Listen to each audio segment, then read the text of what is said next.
Hello everyone, and welcome to this webinar. We are so glad to have all of you here with us and so glad that there's so much interest in this issue. My name is Leah Campbell. I'm a research officer at ALNAP, and I'm going to start off by letting you know a bit about ALNAP's coordination work and what led us to starting this webinar series. ALNAP's been doing work on leadership and coordination for the last few years. Last summer, we published a paper about the humanitarian clusters.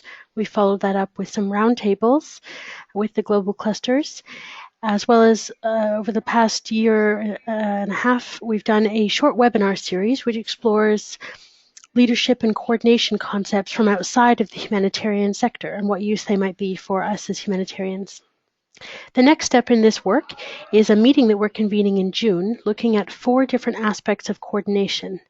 One of those aspects is coordinating across a response, and that's what we're going to talk about in today's webinar. As well as this webinar, we'll be producing a briefing paper and a video on the topic, which will be shared closer to June. This week I've been working on the paper, actually, so I'm very interested to hear about what the speakers have to say, as well as what you, the audience, has to say, and there'll be some opportunity to ask questions, share your own thoughts, and contribute to some polls later on in the webinar.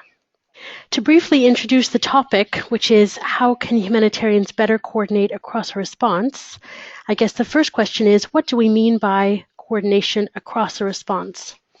Well, this is the best term we've come up with for describing connections between the different levels or sectors of a response. So in the humanitarian cluster system, this could mean intercluster coordination or intersectoral coordination. It also means connections between national and subnational levels of coordination, as well as the coordination of cross-cutting issues. And while these are challenges for the humanitarian coordination system, similar challenges exist in other coordination mechanisms as well. So why is this issue important?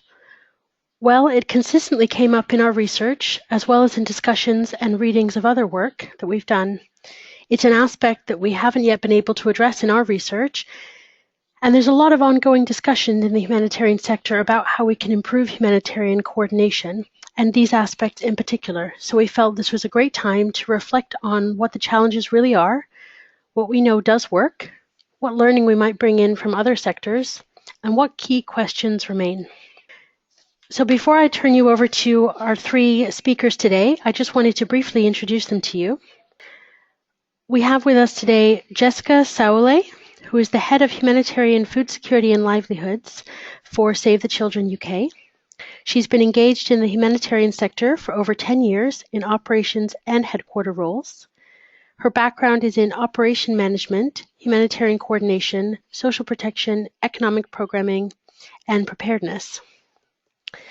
We also have with us today Alex Tyler, who's recently been the UNHCR Intersector Coordinator for the Jordan Refugee Response, which is the humanitarian operation supporting Syrian refugees in Jordan. Alex has worked in the humanitarian sector for the last 16 years, including in the Congo, Somalia, Eastern Europe, Thailand, and Afghanistan, primarily in refugee, IDP, and emergency operations.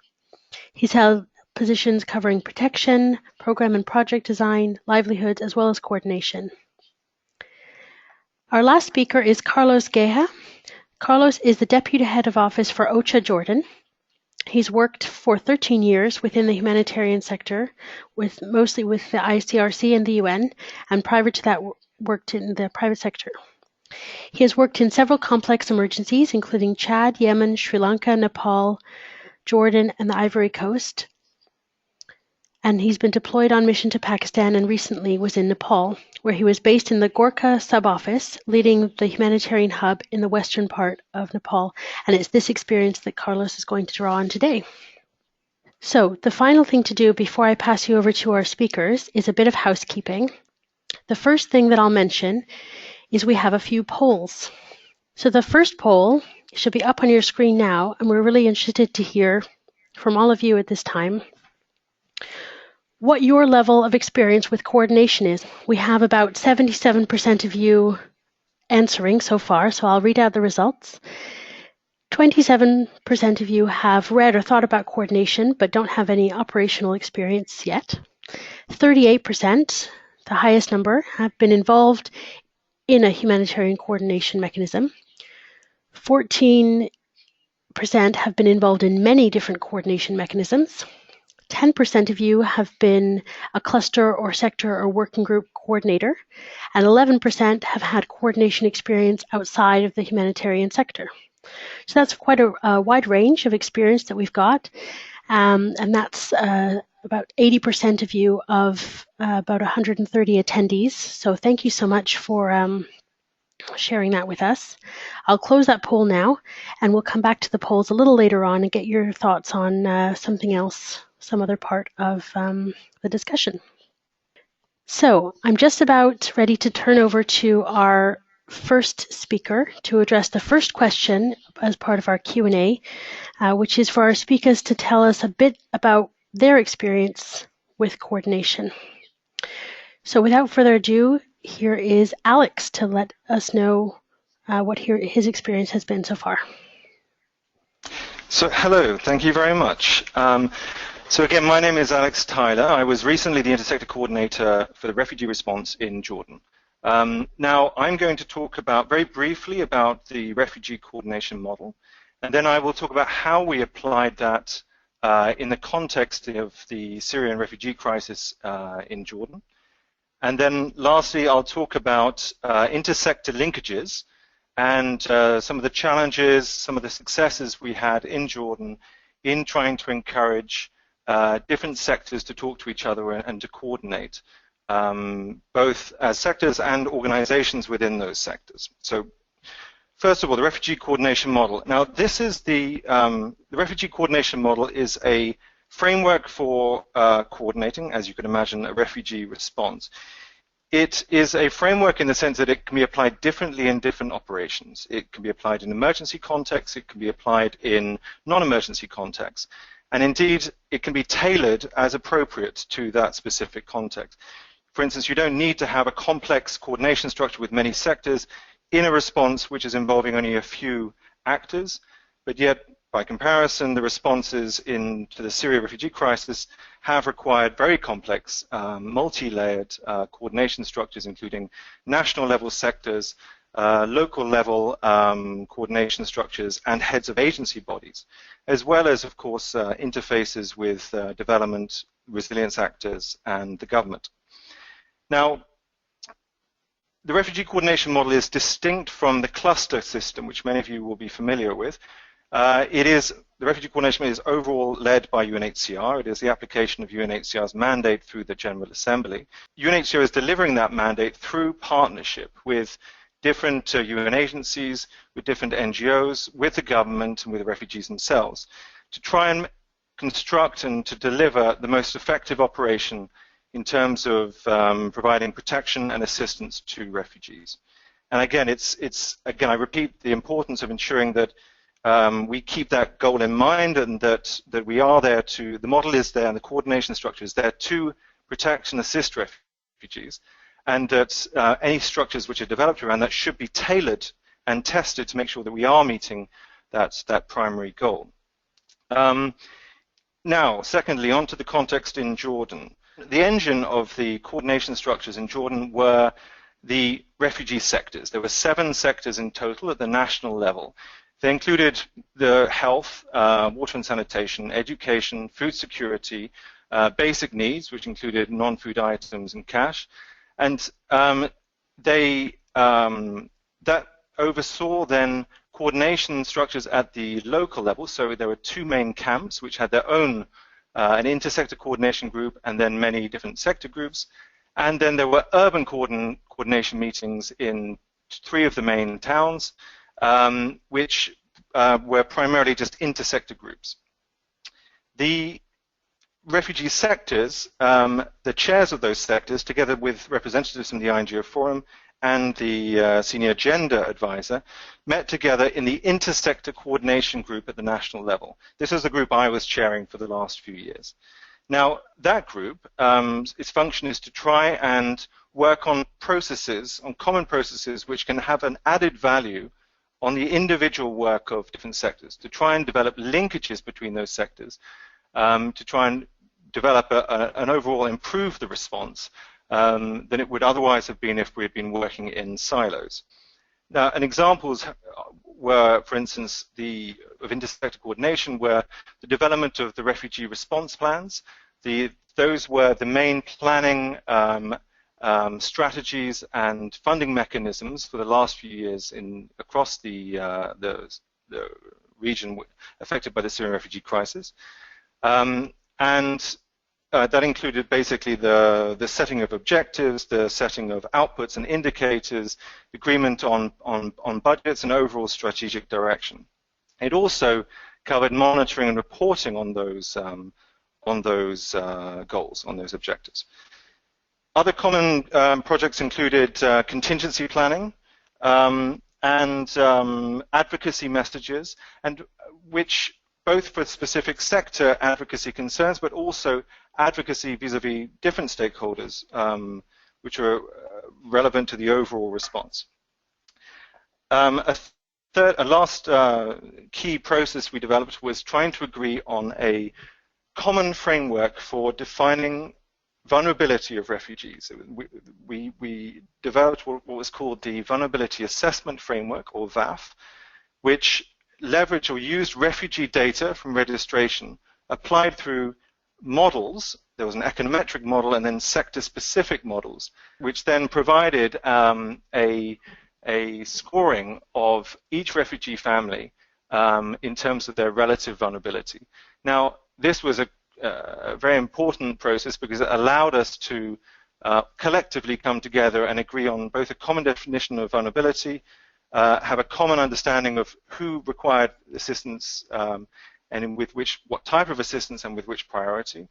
And it meant that we could actually, therefore, then target assistance as our resources became more and more limited, and indeed preempting that stage. Another process which I'll talk specifically about was how we tried to then develop intersector linkages between the sectors. And I'll talk about, again, some of the challenges and some of the successes we had.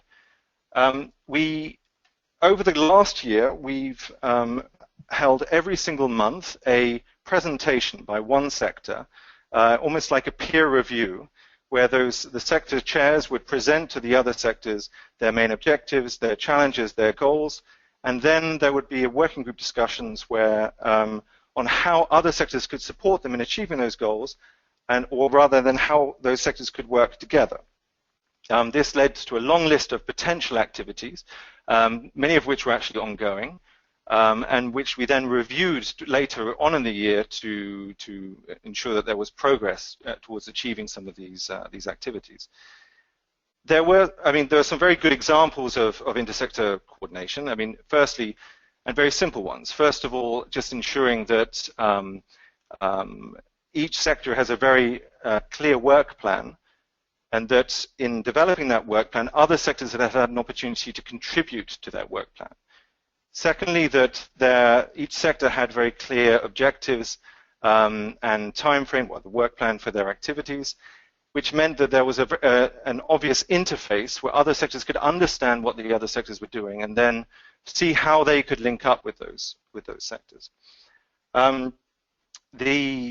There were also very specific examples where two sectors came together, for instance, in WASH and education, UNICEF's work where they linked WASH in schools, for instance, or there was NRC's work where they linked protection activities with their shelter interventions through housing, land and property interventions, where there are actual very specific examples where one organization or two organizations together managed to develop through a simple agreement a way to ensure that they brought each their comparative advantage to the table and worked together to assist refugees in a more holistic way. So I would say, as a last point, that was an interesting observation at the end, that it was clear that it was easier for organizations to develop intersector linkages within their own organization. Now, that may sound like a very obvious thing to say, but it was easier for instance, UNHCR's health team to work closely with UNHCR's shelter team and UNHCR's non-food item team, for instance. Similarly, within UNICEF, there was very established collaboration between health, child protection, education, and WASH. I've already provided the example of NRC. I mean, the challenge, though, was how to make organizations work together more closely, and there are barriers and obstacles to doing so, which we could perhaps discuss more in this webinar. They included, for instance, perhaps a lack of trust between organizations, that in some cases organizations were concerned or there was competition, or that they felt that by opening up their project area to another organization, that eventually they would lose their space to deliver that project, for instance. But also there were just different ways of working, different types of language, different terminology. And one of the challenges is how to come together with a common understanding of the situation, a common way of delivering assistance, to make sure that you can actually interface together as two organizations. And again, there were some very good examples of that happening. I can go into more details on that. Lastly, I would just point to, I've described the refugee coordination model in Jordan. Things have evolved since the refugee model was rolled out there. Now, the process in Turkey, Lebanon, Egypt, Iraq, and Jordan is overseen by the 3RP, or the Refugee and Resilience Response Plan. This is led jointly by UNHCR and UNDP and represents how the situation has evolved, whereby refugee programming and coordination structures are trying to link up with resilience and development actors, both in terms of leveraging additional funds, bringing additional skills to the table, and ensuring that there is a more holistic response. I mean, in many ways, this is intersector coordination at a much bigger level between the two pillars of humanitarian and development responses. Now, that in turn is also building upon national leadership in each country, where the different governments have now developed their own response plans, which humanitarian and development actors are feeding into. So it shows you how it's important, even though we have this established refugee coordination model, to allow it to adapt, to be responsive to the changing needs, and also to ensure that we have the long-term goals in mind, and recognizing that we do need to work more closely with development actors who could bring, again, additional funds, additional skills to the table. Great, thanks so much, Alex. We're going to turn now to Carlos to hear some more about his experiences as well. Okay, thank you. Good afternoon, everyone. My name is Carlos. I'm currently working in Jordan. And as Leah mentioned, I was currently deployed last year for the earthquake in Nepal. And as you remember, we had two earthquakes in Nepal, one in the east, one in the west, and we had basically two emergencies within one country. For the first time, I have always been working in capital level and either leading, opening up an office, leading office in the country itself, or being intersector coordinator, more or less with the same two words that Alex described earlier on. This time I was deployed in the field in the west, and my experience in Nepal was kind of enlightening, in the sense of from the beginning, from the onset of the crisis, and it was a IDP crisis, not like a refugee crisis, and therefore the humanitarian reform applies, and activation of clusters across the board are also activated. Not all of them, depending on the crisis itself. In Nepal, the resident humanitarian coordinator has appointed two deputies, one for the east and one for the west, and therefore decentralizing the response in the two hubs. This is the first time I work in an environment where we have two humanitarian coordinators, decentralized, and both reporting to the coordinator of the country. The experience was pretty good. Before I elaborate further, it's important to look at to consider that coordination and response varies very much from the country we are in. Even sometimes within the same country, we have two national sub-offices, and the two of them are working differently. It's important that we have a strong leadership at the central level, at the national level in this case, and guidance and strategies, methodology, approach, priorities are identified. And those are translated into a response plan by each sector. And those response plan or strategy by sector are basically taken at the subnational level. However, subnational level has also to operate in the way depending on the environment they are sitting in. In the West, where I was based in Nepal, in Gorkha, we had a strong, we had a government which is pretty strong. And we, OCHA and the international community, NGOs, UN, local NGOs, Red Cross, etc., we had to, obviously, to support the government and to respond to the crisis. And that is a very important fact that we tend to forget. We did not try to come and substitute the government effort. What we did instead, we came here, we provided our capacity, our techniques, our tools, and our goods, and we tried to work with the government on how we can respond to the best of the needs of these people. The needs in one area within one country also varies from one location to another location. In this context, in Nepal, the scale of the earthquake, obviously everyone was in need of shelter. But in some areas, in the West, in essence, health facilities were still working and spending. In the East, it was completely the opposite. So obviously health had to come, had a priority. The geography or the landscape of the environment in which we work also sometimes guide our action. In Nepal, some of you have been in Nepal, you know how difficult it is to move from one location to another location. Logistic was a massive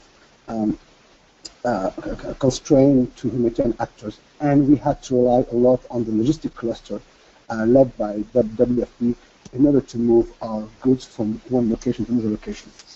So I would say, based on my experience in working in different countries and recently in Nepal, decentralization, I think, is a good way forward in the sense of having a strong leadership in one national office and having a big team with partners who are ready to work and together to coordinate together, not to be coordinated, but to coordinate themselves with the partners, is probably one of the key success. We in Nepal, when I was in Gorkha, I basically took the tools provided at the capital level, let's say national in this case, the methodology, for example, in how we do rapid assessment. We took the methodology on how we are going to do a cash distribution, cash assistance, and basically we adapted that tool to the context in which we're living. Often, again, depending on the country, in the country itself, sometimes the distance between a subnational office and the capital is so remote that basically the two have to be operating independently. There are good practices in how we can link more the subnational to the national. Some of them sounds kind of straightforward. For example, inviting the subcluster at the subnational office to go to meet with the cluster leader at the national capital, or vice versa. Often a good practice was also to invite the senior management from the coordination team, and also to come to the field and to see the situation on the ground and some of the action and the activity that have been taken. That is my experience in Nepal. It's something that we have discussed internally at OCHA, and not that we try to replicate it, because as I said earlier on, every country is different from another country, and every scenario is different from another. However, it is important that the subnational level do keep and do have their own independence to be able to operate and to assist the people that we are supposed to assist at the onset of a crisis. Thanks very much, Carlos. We're going to turn now to Jessica to hear her thoughts about her experiences with coordinating across a response. Hello, everyone. So as Leah was saying, I'm heading the Humanitarian Food Security and Livelihoods team in Save the Children UK. This is a team which was traditionally doing food security and cash within for food security objective, and that has now evolved to be more a support team to other sectors, as well as doing food security sector cash.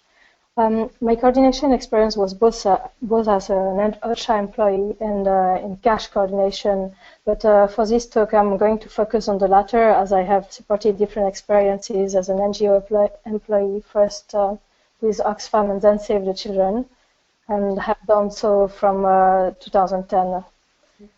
So 2010 is also the moment when there has been a growing trend towards the use of cash transfer programming as a response modality in emergencies across the humanitarian sector, with the most emphasis is actually on food security, but other sectors were also involved and are increasingly involved in that. Actually, cash in the pocket of beneficiary is a multi-commodity or multi-commodity and service pack, and is fungible. And this is really important for this discussion, because when we provide cash to a household without restrictions, it allows the household to meet multi-sector needs according to their own priorities. And we can quite picture that cash is doing so a little bit of a challenge for the cluster, for the current sector-based system, the cluster systems that we have in our mandates. Also, I mean, there are some functions that require specific harmonization, but are not tackled by the current system, because it also requires harmonization throughout the board, so with everybody involved, all the clusters involved. So these are around targeting, the transfer size, delivery mechanism, monitoring and evaluation, accountability, information management, and also as Alex was specifying before, reaching a common understanding of the situation and common objective. So Save the Children, Oxfam, CALP also, and other NGOs have engaged in leading in-country cash working group for quite a while now. Until 2014, the cash coordination experiences that Save the Children especially has led were cash working group ones, or there were also this cash working group. There were ad hoc and unpredictable, funding dependent, but also personality dependent coordination groups, and they were dealing only with the technical aspects of the cash coordination. So they were not formally linked to the humanitarian architecture or having the authority to properly relate to the governments. And this is actually most of them that are still in that shape now. Also, there are a few coordination setups that attempted to overcome some of these features, and some of the lessons learned I'm going to let you know about now. So basically, Lebanon is one of them. So in the third quarter of 2014, 32 agencies reported over 170 cash transfer projects. So most of them were restricted with a single sector objective. But there has been a trial during the winter 2013 on 86,000 households that were receiving multi-purpose grants. So one grant that was aiming to cover different needs in different sectors, and it actually got this exercise was assigned a cash working group that was created to harmonize the approaches and the work on the aspects that I just mentioned before, so targeting, the transfer value, delivery mechanisms, all the monitoring and evaluation system, the market assessment and analysis, which is very important when we speak about cash, because we need to understand whether the market has the possibility to provide the item, but also we need to understand how our population is linked to the market, and various different considerations. And it also worked on accountability and communications. So although well attended, and including all the cluster representation, this cash working group was not involved in the restricted sectoral CTP debate. So it could not actually look at all the restricted sectoral cash transfer programming that were still in the different sectors. And also, therefore, this cannot be looked at a comprehensive model for cash coordination, because it just looks at one fragment of the cash programming that was going on. And also later, this cash working group evolved in being a basic needs basic assistance sector working group and included the NFI assistant. Another coordination system that we have experienced as a stakeholder, not as a lead or co-lead, is the cash coordination in high-end response in the Philippines. So in this response, a cash coordinator was deployed by OCHA to oversee the 7 hubs where there has been where cash was occurring. So the person could concentrate on 2 of the hubs, which were the hubs with most cash, and managed to bring some successes, both on the strategic and the technical levels, such as bringing the government, which is very critical, and also look at some targeting issues that were going on. So, however, there was a recognition that this role is too broad for one person. It's really a good start to have one person overseeing the full spectrum in a sense, and ensuring that all the information transit to within across one group. The last coordination experience that I would like to speak to you about is the Nepal one. So in Nepal, Save the Children seconded a technical coordinator to OCHA during the earthquake response with defeat funding. So this is because we recognize that one person, if OCHA was to lead, one person in OCHA was not enough to do the whole work. So there was a need to have one person ensuring that all the clusters were linked, the government was linked, and looking at strategic issues, and another person looking at more technical issues.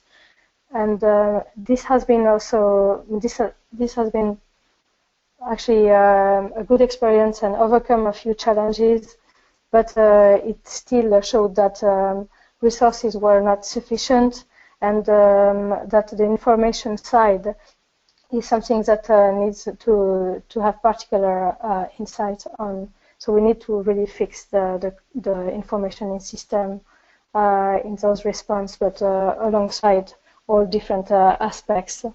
But it has been a really good experience already to continue building up the lessons.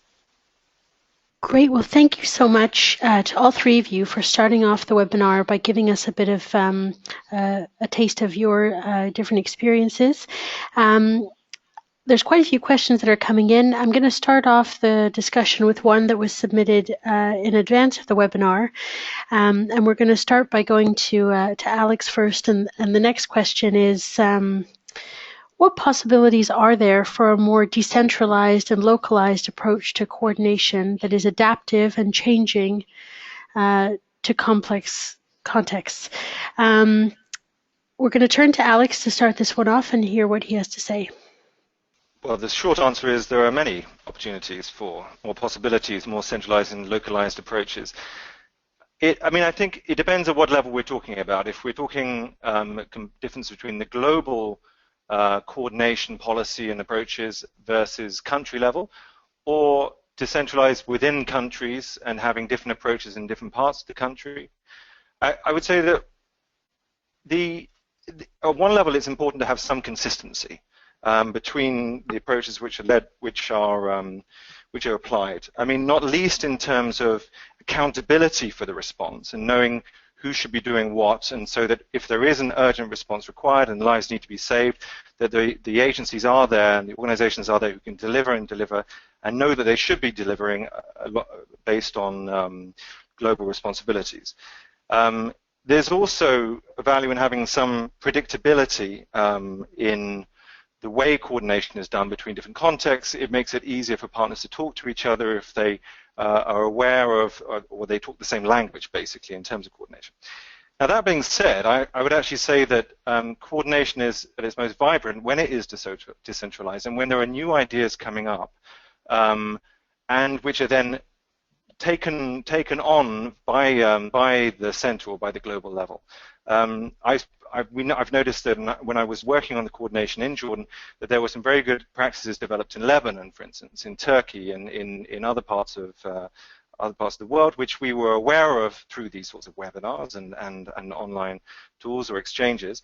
And we were then able to adapt this approach to our context, or take the bits which were appropriate to the changing context in Jordan.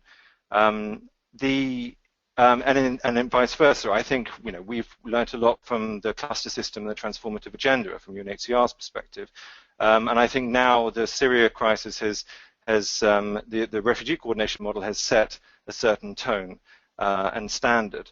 It'll be interesting to see how this is then taken on and developed in other contexts. But again, I mean, I come back to my original point. The key issue is making sure adaptive to changing contexts in order to deliver what? In order to make sure that assistance and protection is going to the people who need it, and that the coordination structures should be tailored to the specific needs of that context, recognizing, as I said at the beginning, the need for some consistency to ensure predictability of the response. Great, thanks, Alex. And I'm going to turn as well to Carlos for some thoughts on this one.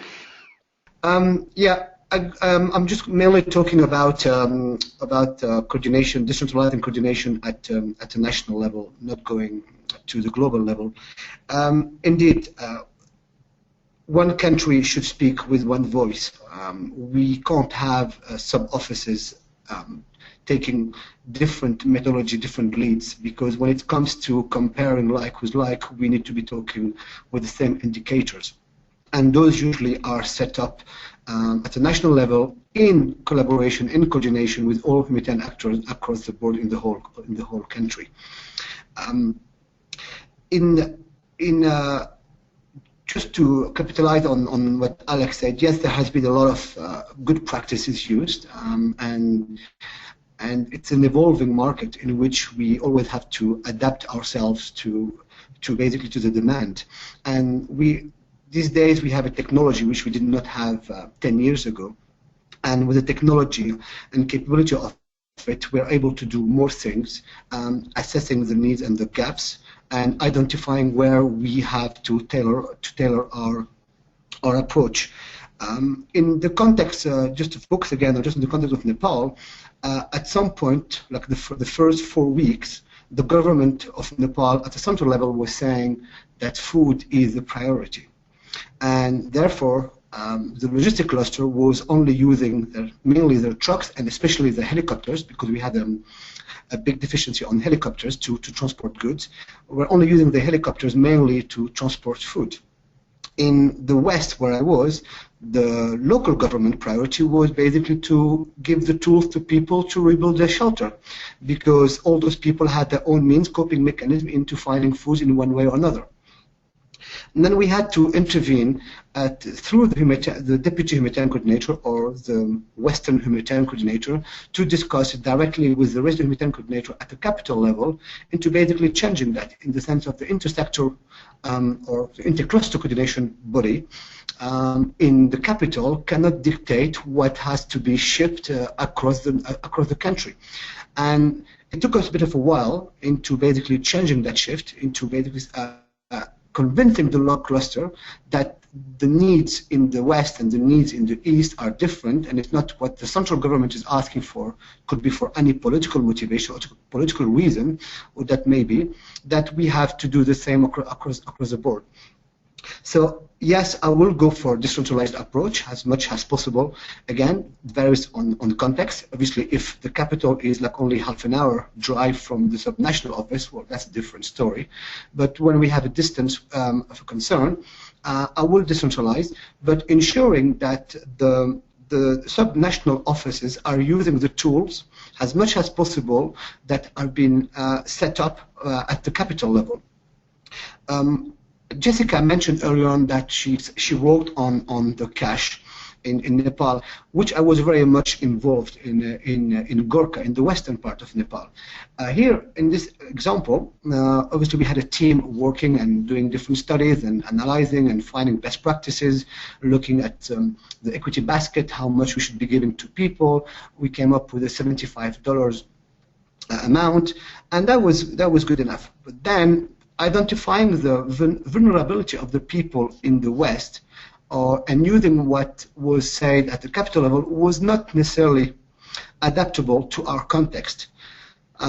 For different reasons. I mean, one of them was purely political, and where we had to change our target groups in the West to adapt to what the government wishes to have, and what the partners on the ground said, okay, maybe that is the best approach. It was most costly, but at the end of the day, we managed to take the best practices or indicators given at the capital level and adapted it to our level, and that did not create so much issues with our senior manager at the capital level, because at the end of the day the idea was to roll out the cash working group and to roll out that activity, and in order to reduce a little bit on expensive transport system where we had to provide food, perhaps provide shelter, provide NFI, and etc. and etc. Thanks, Carlos. Great. Well, we're going to move to the next question that's come in now, and this has to do with the role of competition and what role or what effect that might have in coordination across a response, and potentially how we might minimize competition for funding in order to improve humanitarian coordination for efficiency. So I'm going to turn first to Jessica to hear some thoughts on this one. So competition for funding has challenges and also obvious opportunities that I will let colleagues to speak about. Basically, in terms of challenges, and because my role here is to speak especially about the cash coordination aspects, I would like to come back to something that I mentioned before, the information management, which is a difficult task in cash coordination. The information doesn't necessarily flow well from a national cash coordination or to a national cash coordination body from the regional or subnational entities. So in two of early cash coordination experience, so NGO-led cash working groups, we noticed that it was pretty difficult to get information at all from organizations that were actually bidding for the same funds. So the information sharing issue got resolved by, in some of the context, by the organization moving together in a consortium. And the consortium approach has been systematically looked at and adopted in different contexts, such as in Somalia, in Mozambique, Malawi, Niger, and is a no-brainer for NGOs in this context. They just go in the same consortium and continue the work, especially in slow onset or protracted crises. But the consortium approach does not actually fix the system. It doesn't allow, in terms of cash coordination, still it doesn't allow the strategy coordination to happen very clearly. It doesn't allow, for instance, the coordination between the government, United Nations, NGOs that might actually all do cash programming. It doesn't also ensure the complementarity between the cash and other modalities and service that the clusters are providing, or in general coordinating the aid response. So it's not necessarily a solution. In the high-end response, the OCHA-led cash coordination was seen as a good example in terms of competition for funding and reducing it, because OCHA, who led that, was an implementing agency and managed to have partners allegedly more willingly to share information, so partners like the government, ICRC, or other national actors. Great, thanks, Jessica. And I think we're also going to turn to Alex to get some thoughts on this one as well. I think if you look at the last part of this question, how can we minimize competition for funding to improve humanitarian coordination for efficiency, I would put it the other way around. I think that competition does have a role in improving efficiency, and I think that can be self-evident. I think there is where it's a healthy competition. I think we should all be trying to become more efficient, to reduce overheads, to reduce and be very self-aware when submitting project proposals that our budgets are appropriate and to the response. Where one organization manages to save on some overheads, that should be and therefore get the project funds, that can actually be overall a better use of resources for the response. More people can be assisted with the same amount of money. Now, of course, I mean, and I would say that there are of course lots of caveats to that, and of course it shouldn't be affecting the overall quality of the response. The other part is that competition can actually breed a very positive exchange of ideas. And I would call this, whether you call it competition or just taking very good examples another organization has done. For instance, WFP, I mean, really have blazed the path recently, blazed the trail by shifting from in-kind assistance to e-cards and e-voucher systems, which really have empowered refugees in the Jordan and Lebanon context to really allow them to make choices of how they then spend funds. And then UNHCR has also in parallel developed its own iris-based banking system, or ATM system, where basically people can get a virtual bank account which is created through the private sector banking system, and they can extract funds, money from their bank account using iris and biometrics on a monthly basis. And again, I watched how these two different approaches actually learned from each other. And there was a point where I think one model was perhaps more efficient than the other, and then the other organization then adapted their approach and took on a different use of technology. So in the end, and I would say that there were also lots of complementarities between WFP's food vouchers and UNHCR's cash programming in that context. So, but it's just, I think it can actually encourage partners to do a better job. We can become complacent if we sit back and using the same methodologies and same approaches, and in that context, competition can be a good thing. I would say it can be negative when competition prevents cooperation, where you have partners who don't want to share data, for instance, when by sharing data they would actually be helping refugees, or in this context, but they don't share data because it would affect their organizational position. I mean, that's of course very questionable. Or not sharing information on what their activities are and what they're doing. I think there are ways to get around that by trying to build trust between these organizations, as I mentioned before, by developing consortium approaches. I point to the ECHO consortium, where ECHO creates a project system which requires partners to come together to appeal for funds jointly.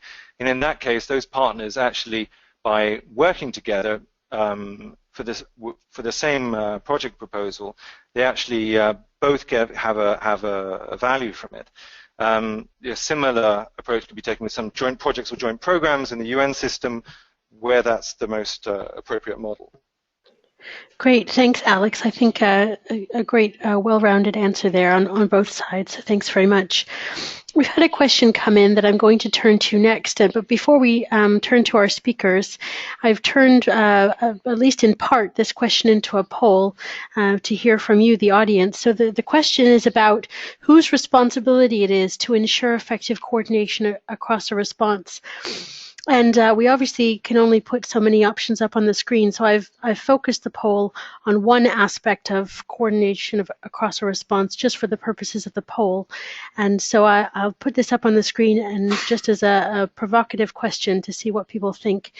Whose responsibility is it for intercluster or intersectoral coordination? Is it the cluster coordinators or sector coordinators? Is it members of those clusters or sectors? Is it the HCT? Is it OCHA or UNHCR, whoever is providing the coordination mechanism support?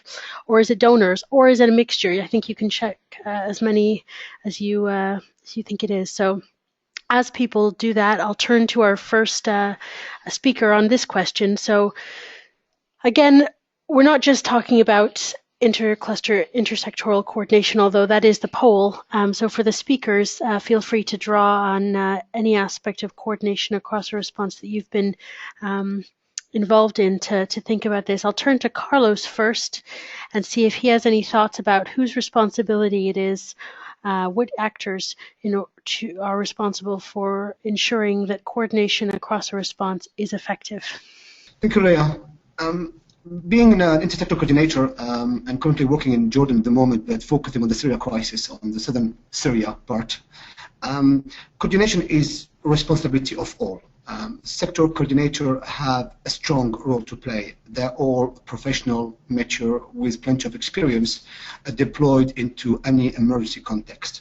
And members and partners, donors, have always requested to have the leadership for the sector from a strong person coming to it. As an intersector coordinator or intercluster coordinator in my case, obviously we have to provide the basic guidance on how we want to respond. But the output and the inputs coming on a good response has to come from the cluster coordinator or sector coordinator himself. I would say it's a dual effort. OCHA, or when it's a cluster approach system, or UNHCR when it's like a refugee crisis situation, have play a strong role as well as, or equally as much as a cluster coordinator. It is not possible for OCHA basically to coordinate the whole response on the whole needs and gaps and identifying tools and etc. on our own. And that's the humanitarian reform. It's a shared responsibility, shared accountability, and all agencies who are lead in one sector or another are also accountable to what they say they will be doing. And all those coordination tools obviously report to the resident and humanitarian coordinator, to whom he is also accountable to the emergency relief coordinator. So to answer this quick poll, for me it will go to cluster coordinators, OCHA mainly, or I would say like 8 out of 10, but also sector members and donors have a strong role to play. As Alex mentioned several times, if members are not really sharing information on what they're doing and how they want to do things, it is not up to the cluster coordinator or to OCHA to guess what the other is doing. And in a good coordination system, information is key. The more information is being shared across partners, among partners, and on a timely manner, the better we are able to respond, and the better the coordination is. Thanks, Carlos. Before I turn to Alex and Jessica on this one, I just want to feed in the results of the poll. So with just over half of you voted so far, some people are reserving their opinion, I guess. 72% think that the cluster sector coordinator have a role to play. 55% think cluster or sector members have a responsibility. 37% say the HCT have a responsibility. 64% say OCHA or UNHCR have a responsibility, and 28% donors. So thanks very much for voting in the second poll. And we'll go now to Alex to hear what he thinks of this question. I very much agree with Carlos, and I think the short answer is all. I make a distinction between accountability and responsibility. I would say, again, it's different under the cluster system, but under the refugee response, under the refugee coordination model, UNHCR is accountable for ensuring that and facilitating that there is an effective response overall, but it is done through partnership. It's done through an inclusive process of consultation and making sure that the models and how they're applied are appropriate to the context. But it's really, it really comes down also to cluster members in a cluster context, or sector members as well. It's a very frustrating thing to be chairing a meeting and you realize that the staff who are attending the meeting are changing frequently or aren't informed of previous discussions.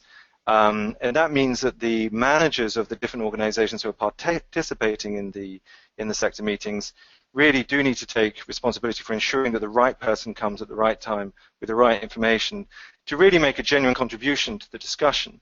At the same time, I would say that that sort of minimal participation sometimes is a result of there being too many meetings, and some organizations are bigger and can cope with sending people to every single sector meeting. Others can't, and so are more sporadic. I think in that sense, it comes back to making sure that the meetings are the minimum necessary to have an added value to the overall response. So they're not that was our catchphrase in Jordan, at least, a phrase which we never quite met in terms of a standard, but trying to do the minimum extra, the minimum necessary structures. So I mean, there you go. And I think it's a shared responsibility, was my short end to a long answer. Great, thanks, Alex. And I'm going to turn to Jessica to see if she has any thoughts about this in terms of responsibility for bringing into the coordination mechanism issues that might not have any one natural home. And at the same time, I'm wondering, Jessica, if you could also elaborate a bit. Somebody has asked for a bit more follow-up on what you were talking about when you first spoke about the difficulties in placing cash in the existing coordination structure and why this is difficult and what the implications of this for coordination are. So I'm wondering if, Jessica, you can address this question about whose responsibility it is, and also just elaborate a bit more about what the difficulties are in working cash into the existing coordination structure in the humanitarian sector and why these difficulties exist. Okay, so I also agree with my two colleagues, and this is a block that needs to operate as a well-oiled machine. But in order to achieve that, there is a need for focus on different aspects. And with cash, I mean, cash is not new, but it's still seen as a new topic, especially when we speak about cash coordination. And when we speak about unrestricted cash, so cash that is not necessarily meant to focus on one sector. In that, actually, so mandated agencies like HCR and OCHA, we need to ensure that they have the correct capacity at all levels, and also the internal ownership in order to ensure that the cash is well coordinated. The HCT also does need to take a more strategic role. They need to coordinate with the government. They need to ensure that the strategic aspects are done probably better, or not necessarily with government only, but bringing all together the cluster is very important. Also, basically, in capacity building needs to happen at larger scale within the different structures. And to address the next question about why is cash actually not coordinated and difficult to place in the current system, is that it actually it means that basically cash is actually what I was saying before, multi-commodity or multi-commodity and service pack in the pocket of beneficiaries. So beneficiaries to choose how they want to spend it. If they want to spend it on shelter or food or medicines or transport to hospital, that's up to them. So we can't actually define that they are going to spend X amount on this sector, X amount on that sector. The only way to define it is to assess needs very well, and we know that needs are actually fluctuate throughout the response. So cash cannot actually be put in one cluster or one sector, because it's not a sector; it's an approach.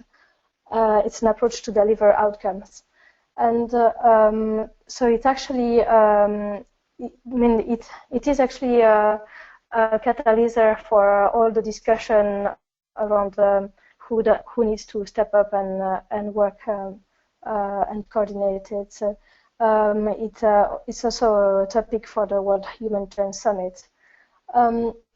So the implication of not coordinating cash is because we can have every agency going to the same beneficiaries and having respondent fatigue. We can have also cost inefficiencies on assessment being duplicated, but also aid being duplicated, and obvious gap in other places. We can also have quite a bit of confusion on different ground values and also the different labor rate when we speak about cash for work. This has been seen in various responses, and also government can also be quite confused on targeting criteria as well as beneficiaries, and as a result, government would tend to say stop and block the different programs going on because they cannot actually justify that to their own population, for instance. Great, thanks very much, Jessica. We're going to turn now to the next question. And this is a question that both was submitted in advance, but we've also had quite a few kind of questions come in that are related to this. And the question deals with where new humanitarian stakeholders or stakeholders that haven't traditionally been included in coordination mechanisms perhaps fit in the coordination structure. And so we're thinking about things like private sector, smaller NGOs, journalists, and then also some of the people who've been writing in during the webinar have mentioned things like in coordination in urban areas, in subnational levels, perhaps local municipalities and service providers. And then also people have mentioned, given for example, the grassroots movements that have come up around the refugee migration challenges that are happening around the world, really, the kind of huge influx of grassroots organizations and volunteers and how those can be coordinated with. So it's a bit broader than the original question, but basically the topic is, how do we fit these emerging actors into coordination structures that we do have and ensure that they're effectively coordinated with? So I'll turn first to Carlos to see his thoughts on this topic. Thank you, Leah, for this difficult question, I must say. Right, just when we obviously things are evolving, and we should also differentiate between a crisis at the beginning, at the onset of a crisis, and for chronic crisis that has been going on for years and years. Obviously, at the onset of a crisis, humanitarian actors meet together, and there's a lot of turnover of new partners here, etc., putting coordination system in place. So obviously we tend, as humanitarians, we tend to talk to those basically directly involved with humanitarian response and humanitarian aid workers. That doesn't mean that we don't talk to journalists and we don't talk to the private sector either. I don't personally see at the moment in the near future, immediate near future, to put it that way, where we'll have journalists sitting around our coordination table, whether at the HCT, whether at the intersectoral coordination working group or intercluster coordination working group. I don't see journalists sitting there. However, that doesn't mean that we neglect or we ignore completely the journalists. I mean, we work a lot with journalists by organizing some press conferences, or by using journalists to advocate for key messages or advocate on human rights issues. And sometimes also we invite journalists to come along to see some of the activities that have been taken by the humanitarian workers in the field. That is vis-a-vis the journalists. Vis-a-vis the private sector, it is again a new niche which we've been discussing as the UN and also as OCHA for a few years right now, on how we can develop a better partnership with the private sector. Alex will talk later on. I mean, there have been a lot of good examples on partnership with the private sector in Jordan. Doing cash through ATMs, obviously, we have to work with the private sector on that issue. Now, again, having the private sector directly being involved into our coordination discussion, which is very much centric into humanitarian coordination, humanitarian systems, and etc., I don't think it is probably a good time for them to invest on doing or through our coordination mechanism. But so I will see them as two. I will see both of them as being a partner, but a different type of partner than when we talk from one UN agency to or from one INGOs and etc. Both of them have a value added. One, the journalists, we've been working with the journalists and the media for years now. This is not new to us. It's kind of embedded into our approach. And that's why we do sit reps or humanitarian bulletin and etc. You can name it, and that all goes to the media and to the press, and where we advocate on the message. Private sector is slightly newer, and there's more work to be done on that, on how we can basically best capitalize. And it's not, we should not forget that the private sector also do speak a complete different language than us, we as humanitarian workers.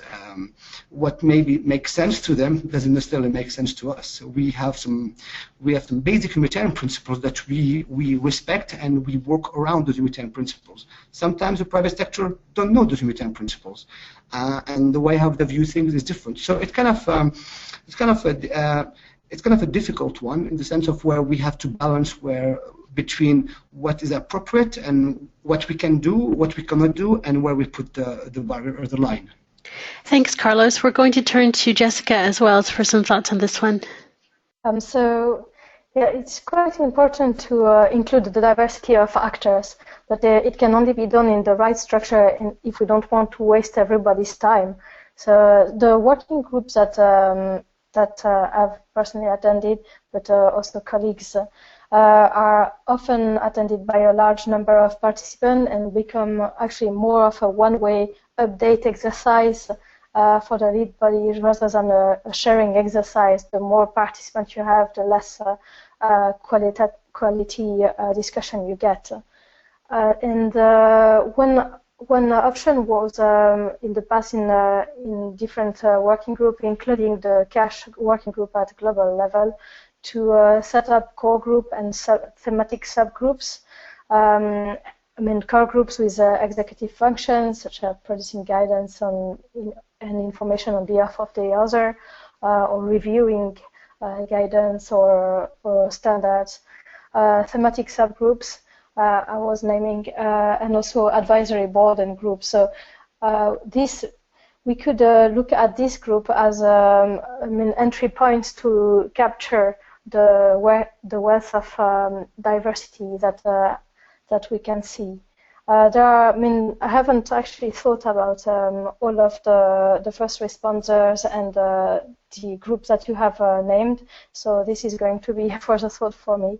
But one thing that comes to my mind is that working in preparedness might actually be the chance to link up all these actors, or actually part of these actors, and build awareness of what cash is in terms of cash transfer, but in terms of other modalities and response modalities. We can also speak about what a response can be in the future, and trying to engage those actors prior to the crisis.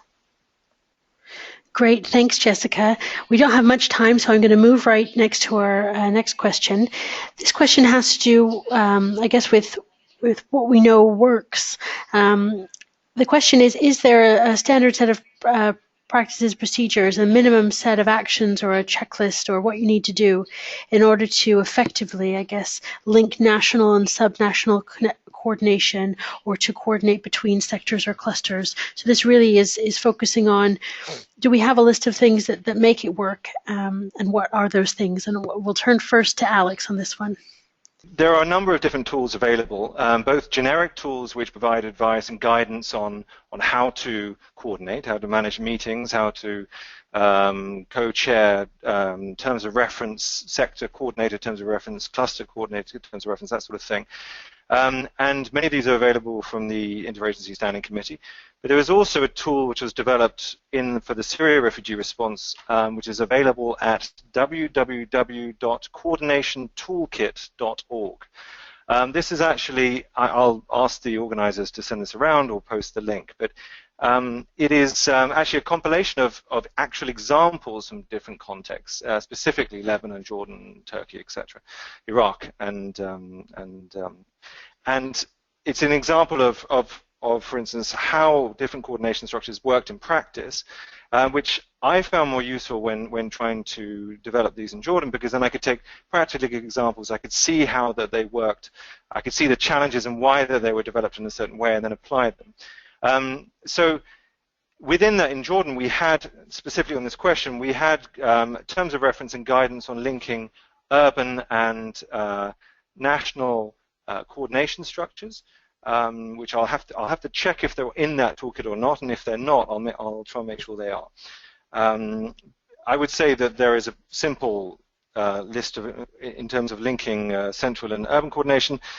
The first thing is to make sure that the roles are clear between the two, and those roles may vary from country to country, and there'll be more, in Jordan, for instance, the central sectors were significantly more, a lot more authority and control, partly because the country was relatively small compared to the urban coordination structures. But again, ensuring that the roles and how the two are supposed to, what areas each are supposed to focus on, and how you're supposed to link the two up. And there are very simple tips on everything from scheduling and ensuring that the urban coordination or the subnational meeting happens a few days before the national level meeting with enough time for minutes to be developed. Second thing is ensuring action points are developed from each meeting. And so action points on the subnational can be referred up to the national level and be discussed there. Not to repeat the same discussion, but to make sure that the concerns of the subnational level are being addressed at the higher policy level. Thirdly, of course, ensuring that there is a feedback loop from the national level to the subnational level in terms of responding to queries, to questions. And it requires discipline at the end of the day, discipline and structuring of the schedule and the action points. Thanks, Alex. That's really useful, and we will definitely send the link around to everyone when we send out the recording of the webinar. I'm going to turn to the next question to keep it moving, as we only have 10 more minutes. And this question has to do with how important and feasible it might be to begin coordination before the disaster hits, and whether doing so would improve coordination across a response. And if it's possible, what the potential steps might be to ensure that it's planned and funded properly. So to start off, we're going to turn to Carlos on this one. The international community and we all have responsibility to do emergency preparedness. So we have two levels here, whether there is already a crisis in a country and humanitarian actors are already working in the country. So if that is the case, emergency preparedness is one of the key activities that we are always doing, analyzing the situation, looking at the risks, and basically developing contingency plan and etc. And that, I think, it's very, very important. It has proved in the past that yes, there's a massive value added into doing preparedness in a country, and how we can prepare ourselves for the worst if something has to happen in this country. And that is usually done, I would say, in a very easy manner, because the coordination structure, whether it's a refugee-led coordination system, whether it's basically IDP coordination-led system, where OCHA takes the lead, and etc., the people are there, the partners are there, the coordination mechanism is there, and it's easy to develop that. Where it becomes slightly more difficult is in countries where we do not have a crisis, and where those countries are what we classify them as early warnings country, where they've been on the watch list, and we observe them. And obviously, OCHA plays a strong role into developing the national capacity. In my experience has been into going to countries, because I've done that in western part of Africa, in several countries, is we go there and we develop contingency plan, what we call interagency contingency plan, where all the UN and INGOs and the NGOs are all partners, and we develop a contingency plan in which to respond to the crisis. We do that document, and often it remains on the shelf. When the crisis hit this country, basically no one remember, oh, we did a contingency plan recently. Where it has been more successful is when we work closer with the government and assisting the government itself onto having a national contingency plan, in which the government basically set up or define a mechanism into, okay, coordination of this crisis will be led by either the Prime Minister or the President himself, and underneath we have the different line ministries. That often we forget to do it, and there is effort into developing that, but often this effort is led by one donor or by one INGO, and doesn't become basically an exercise in which all the community is involved. Why I focus more on building the capacity of the government or doing national contingency plan instead of interagency contingency plan in the countries where there is no conflict is because when the UN or INGOs or the Red Cross movement comes to a country, our sole and main priority is obviously is to assist the population, and we can only do it by using the local infrastructure that is available. But if the local infrastructure, if the government does not have a mechanism set up in place so we can help them to respond to the needs of the population. After all, they are the main responsible of responding to the need of their own people.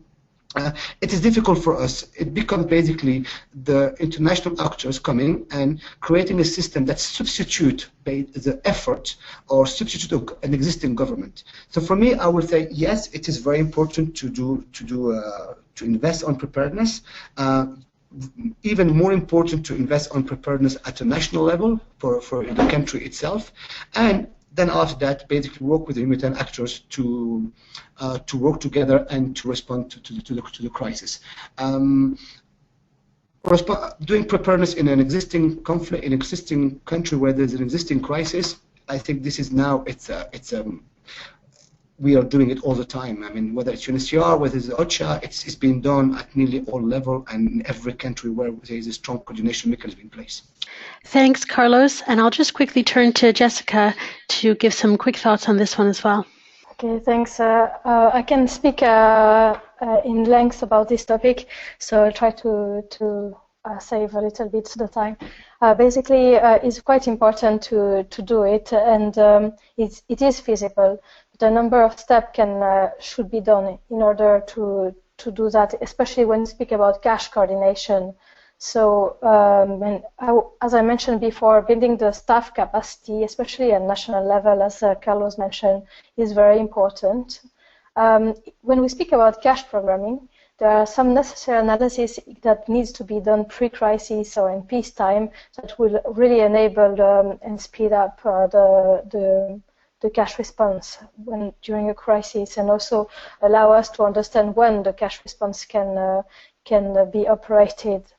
So the first is the market analysis, as we need to understand what the overall strength of the market is, its vulnerability, and how it adapts to define shocks, but also how the potentially affected population is linked to it, as the market is also a source of employment.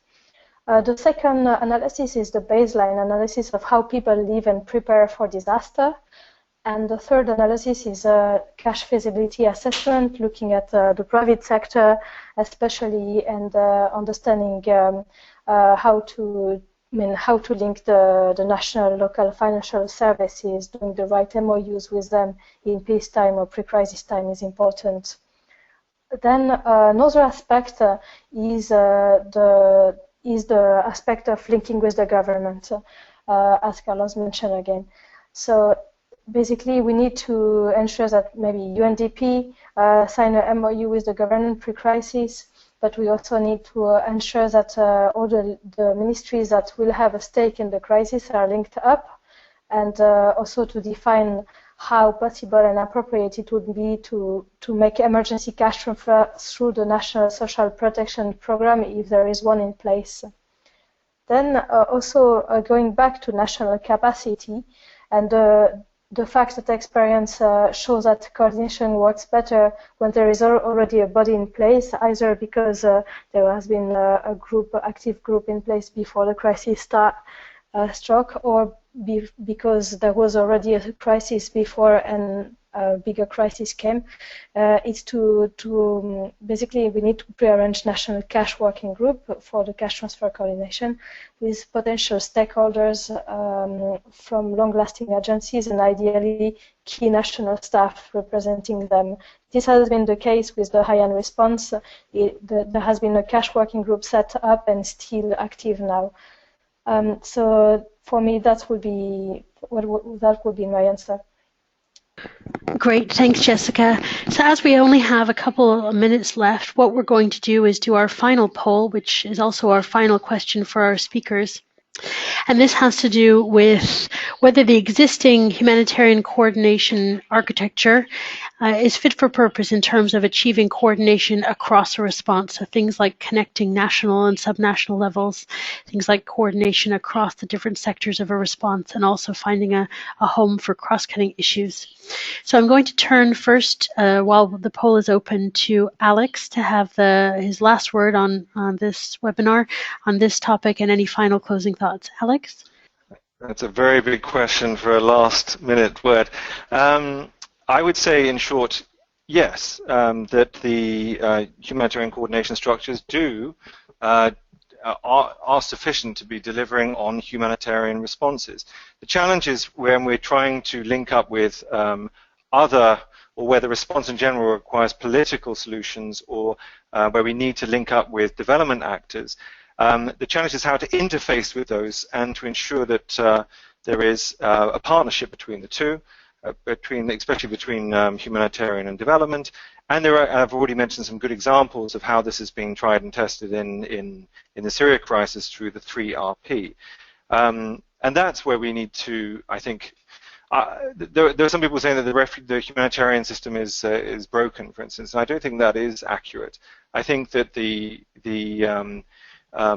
we should actually be recognizing what the humanitarian systems have achieved, but also what their limits should be, and rather working more on those interfaces with other types of response. So I'll turn to Carlos for his final thoughts now. Okay, thank you. Yes, my answer is yes. I think that we have improved a lot since the humanitarian reform has been put in place, 2006.